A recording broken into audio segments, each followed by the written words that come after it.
Hello friends, welcome to this week's edition of Wealthy Wednesday. Today we're talking about appraisals. If you are thinking of selling your home this spring or summer, there's some things you're going to want to know, some best practices to get ready for your appraisal, and also want to make you aware of some things that may not get as much value in an appraisal as maybe you think.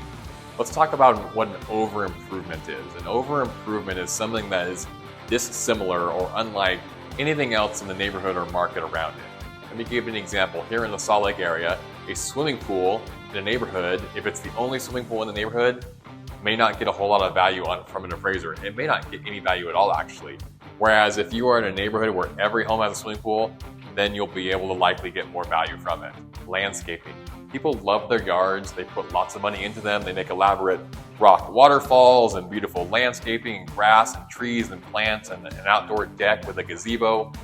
It looks beautiful. From an appraisal standpoint, it may not give much value to it if the other homes in the neighborhood and in the market are not similar to that. Closet organizers. They're great, super high utility value. I have them in my closets as well. From an appraisal standpoint, they're not worth much, if any value at all. You look at the homes that have crazy paint, the kids love it, the lime green, the hot pink, the bright orange.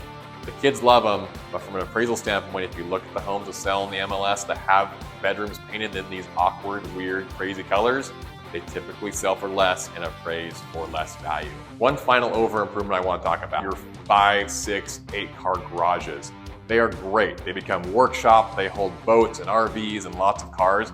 But if you have an 8 car garage in a neighborhood that is typically 2 car or maybe a 3 car garage, you may get a little bit of value for that additional space, but you're not going to get a garage for garage value add for each of those 8 bays that you may be able to park vehicles in. Let's talk about some best practices to help you get ready for your appraisal. One thing you can do before the appraiser gets there is to make sure your house is clean, spotless, the lights are on, the temperature is warm. That appraiser is going to make a first impression when he or she walks into your home, and you want it to be a good one. Second, prepare a list of upgrades, updates, and the dates that major appliances and things like your roof were replaced, and make sure that appraiser sees it and is aware of it.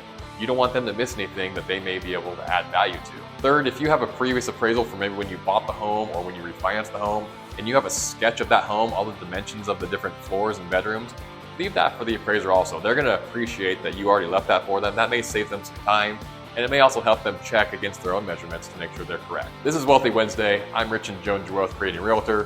Thanks for joining us. We'll see you next week.